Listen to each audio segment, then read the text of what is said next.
Ayun at hello mga kabugal at balikan natin ang ganda ng lugar dito sa Hidden Paradise, Magsaysay, Infanta, Quezon guys. Napakaganda ng lugar na ito. Tingnan nyo.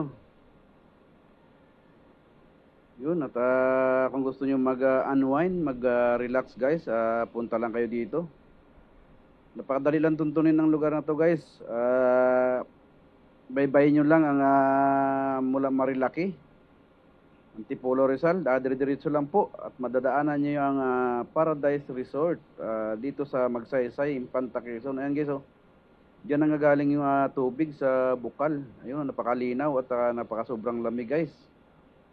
Ayan mga kabugal, oh, napakaganda ng mga swimming pools nila.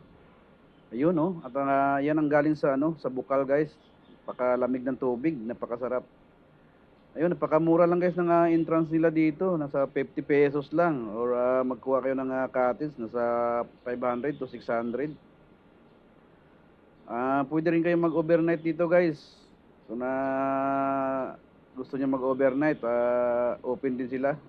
Makipag-transaction lang kayo sa management. Ayun guys, napakaganda ng lugar, oh. Talagang nakaka-relax. Preskong presko guys. Ayan, oh. Ayun,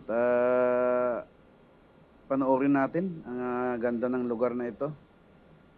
First time kong makarating dito guys, pero nagustuhan ko ang kanilang lugar, ang kanilang area. Although malayo sa atin sa Maynila, pero sulit guys, sulit na sulit. Hindi kayo magsisisi pag nakapunta kayo dito guys. Talagang sulit ang bakasyon nyo dito. Pag napunta kayo dito sa Hidden Paradise Resort. Yun. Ito guys, dito yung overlooking, oh. Pwede kayong umakyat dito. Matatanaw nyo yung kabilang side, yung bundok, at saka sa kabilang side naman matatanaw nyo yung mga overlooking guys. Napakaganda na lugar. Yun, at dito tayo sa pinakaibabaw. Hindi ko alam kung ilang step to pataas, pero napakataas guys. Saka sulit naman pag umakyat kayo dito, napakaganda. Ayun,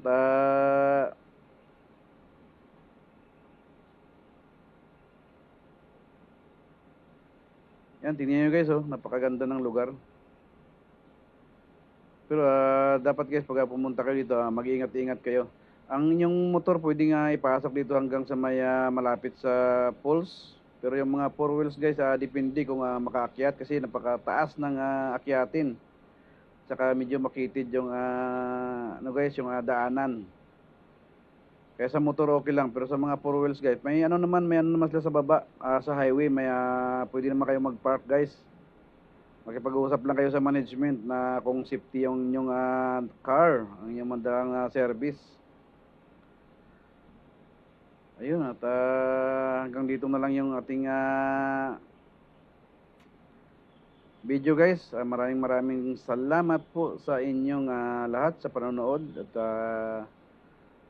huwag kalimutan guys ang mag-like, mag-react, mag-share para malaman natin kung taga saan kayo. At may comments na rin natin. Ma-shoutout na rin natin kayo kung taga saan kayo guys. Thank you. Maraming salamat po sa inyong lahat.